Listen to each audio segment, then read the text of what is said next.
Hello po, kamusta po kayo mga katambay? Muli po si Kamanong dito po sa Tambayang Makabayan. Ngayon po, mag-usap po tayo sa politika pa rin, di po ba? Masarap pag-usapan ng politika lalo kung ang nakikita natin puro hindi maganda. Abay, may pag-uusapan tayo.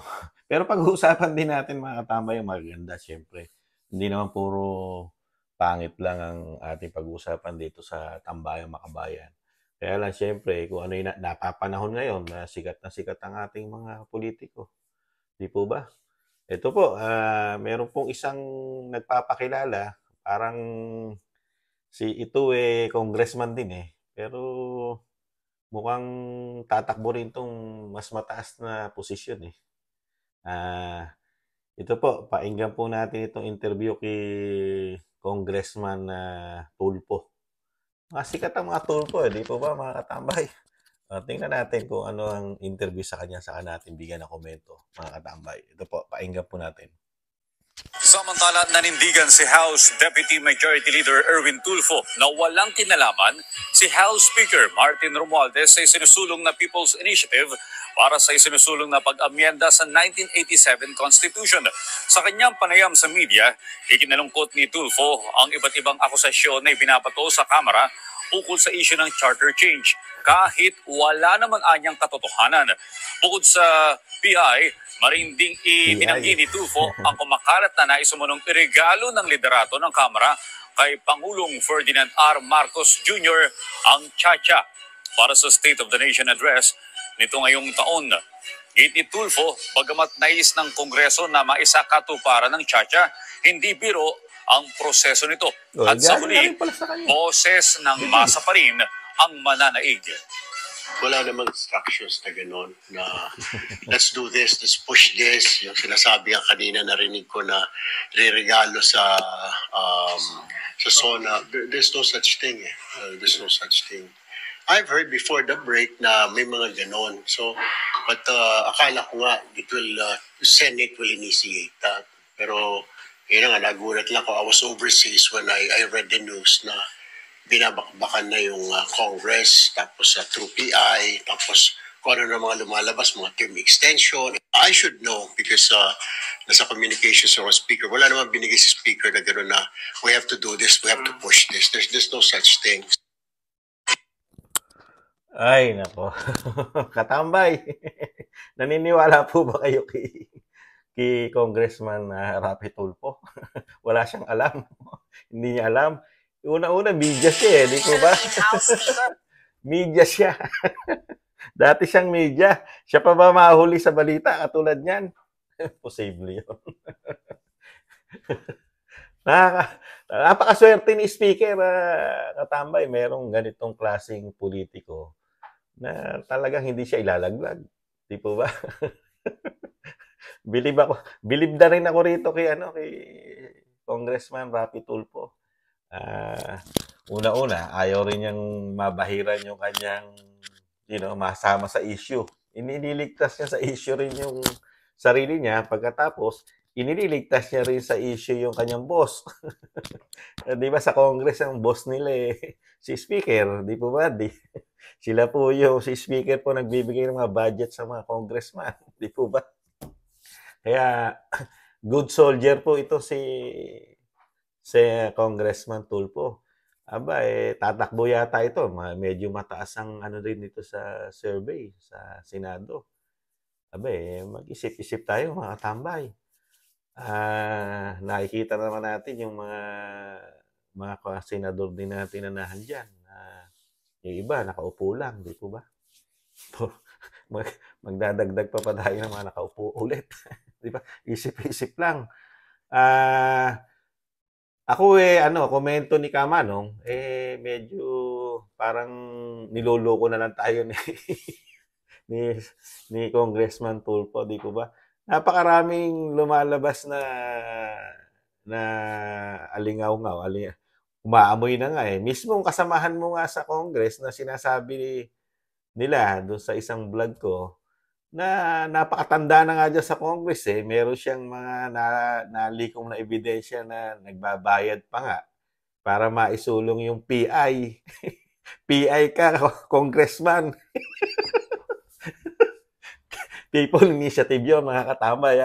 Iba, baka naman isipin nyo, yung PI na sinabi ko. Basta, si Congressman Tulfo, PI.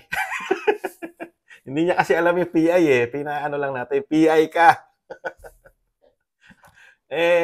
Yun, balik nga natin kay Congressman Lagman. Meron nga siyang mga nalikom na ebidensya, di po ba? Na yumayaw-yaw nga dahil nga nagbabayad daw ang Congress, sabi ni Congressman Lagman, 100 piso para magpapirma at maisulong yung cha-cha change, yung cha-cha. Di po ba?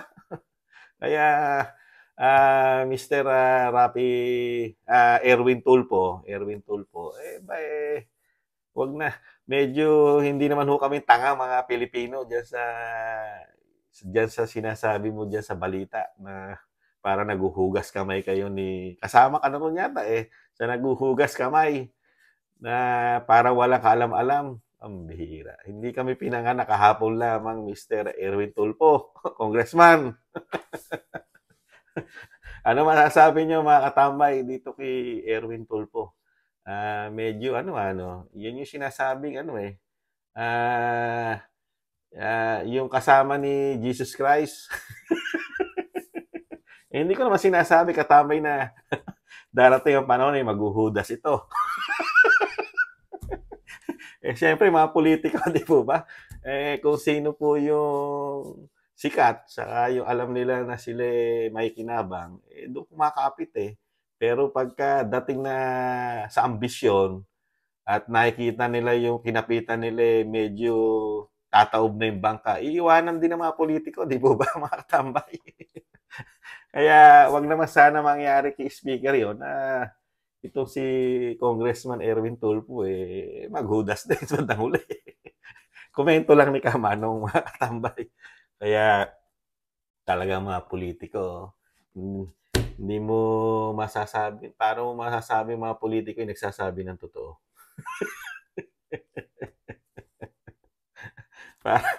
Parang niluloko na lang nila tayo, di po ba? Ang lalaki pa naman ng budget niyan, mga yan. Ay, nako.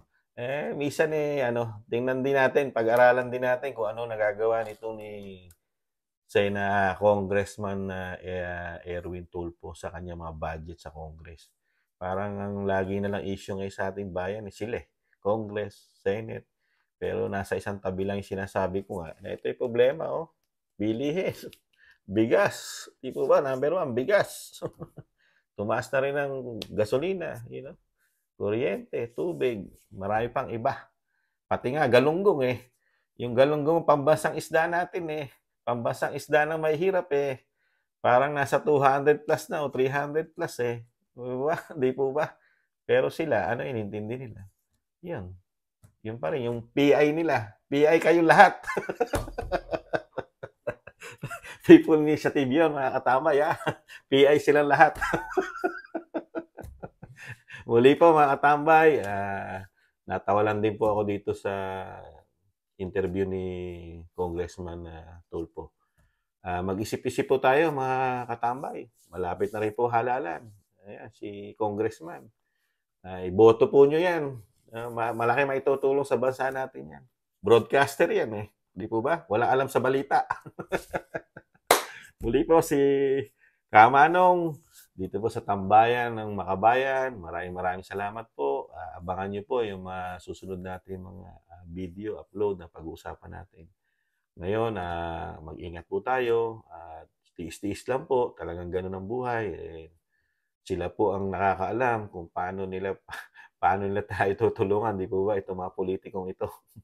Kaya habang hindi pa natin nakikita yung tulong nila kung paano gagawa ng paraan ang ating kahirapan, lalo sa mga nagtataas ang bilihin. Higpit sentrum po tayo, mga katambay. Muli po, si Kamanong, maraming salamat po.